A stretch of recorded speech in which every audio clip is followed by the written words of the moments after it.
Alright, so based on the video before this one where I just broke down what happened as far as Maandamano is concerned, in this video I want us to look into the 4 painful lessons for William Ruto post Maandamano, and with no further ado, let's get after it. Lesson 1. President Ruto has lost the mountain. Now it's not just the mountain that is lost, he has also lost the ability to attain 50% plus 1. You cannot ascend to the presidency without attaining the 50% plus 1 threshold. If you can't do it, we go back for re-election until somebody can. Here's Rigiji dropping the facts to the president. Hii maneno ya 50 plus 1, kama huna mlima, hawezi ingia. Si ndio? Na ndio ilisaidia William Ruto. Alikataliwa Pwani, akakataliwa Northeastern, alikataliwa Nyanza, alikataliwa Western, alikataliwa Nairobi. The only place na Lower Eastern, pahali tu alishinda ni kwake na mlima. Na hiyo mbili ni rais. Sasa what has happened is the opposite. Mlima imemuondokea forever, Western imemuondokea, Kisii wameondoka, Wama wameondoka, Western wameondoka, Pwani wameondoka. Ni one term, si one term.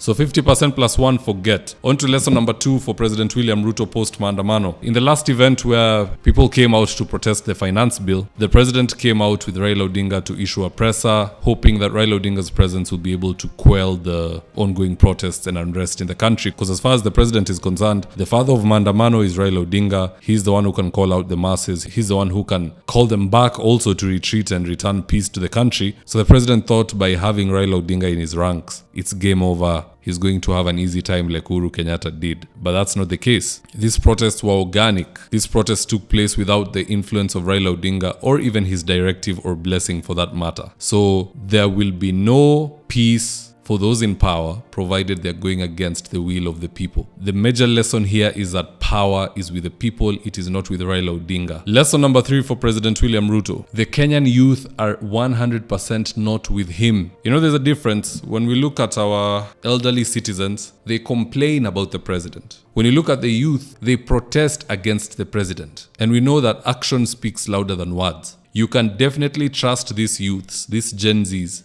coupled with millennials, to vote out this president. These guys mean what they say. When you go to the streets and you eat tear gas, when you go to the streets and you are arrested or abducted, or when you see your friend shot and go down right next to you, you understand that this is not a game. This is something that needs to be done, and it has to be done at the ballot. All universities have come out. NIBS, Daystar, University of Nairobi, KU, all their students are on the streets. Every polytechnic is on the streets. Even if high schoolers wangepata mwanya kwa fence, wale wako boarding, they would be on the streets saying Ruto must go. That is how much the youth have lost trust in this administration. So the president needs to sit down and see what he can do to get back in touch with the youths. And to be honest, I don't think there's much. These youths are beyond speaking their language. Usikuja kuambia tumewamocho sijui shengani hiyo. They don't care about your sheng. They care about their pay slips and their future. Hii generation si kama ya zamani. It is not the same. So that is a big loss for the president. The youthful vote is no longer with him. Lesson number 4, if the president is going to campaign ever in this country, he has to focus his attention in Ushago. Nobody in the city centers is interested in President William Ruto or his antics or his politics or his cronies or his proxies. Nothing. If he wants to campaign, aende Ushago. Let him go to Kitale, Matisi, let him go to Karachuonyo. But if you're going to Nairobi, Mombasa, Thika, Nakuru, the metropolitan cities don't want anything to do with this presidency. And ironically, that's where the bulk of the voters are. That is where everybody is going to get, or hopefully try and get,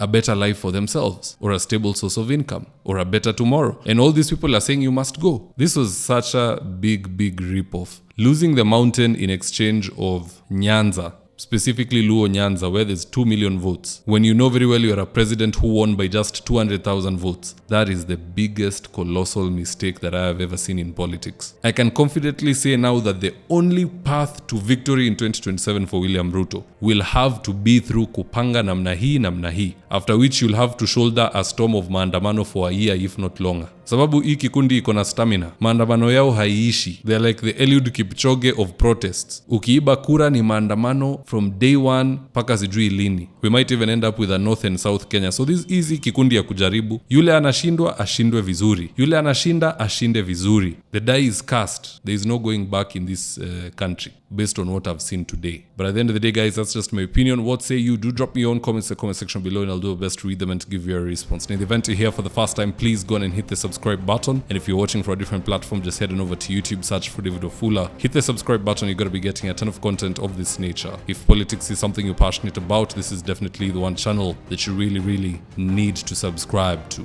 Alright guys, adios.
Thank you for choosing David Wafula as your primary news platform. We put countless hours in research, recording, and editing. By showing up each and every day to watch our videos, you encourage us to generate more videos for the viewers. We are on a mission to inform, educate, and build a better tomorrow. To our thousands of followers in a world full of presidents, kings, and queens, you are the real gem. Adios.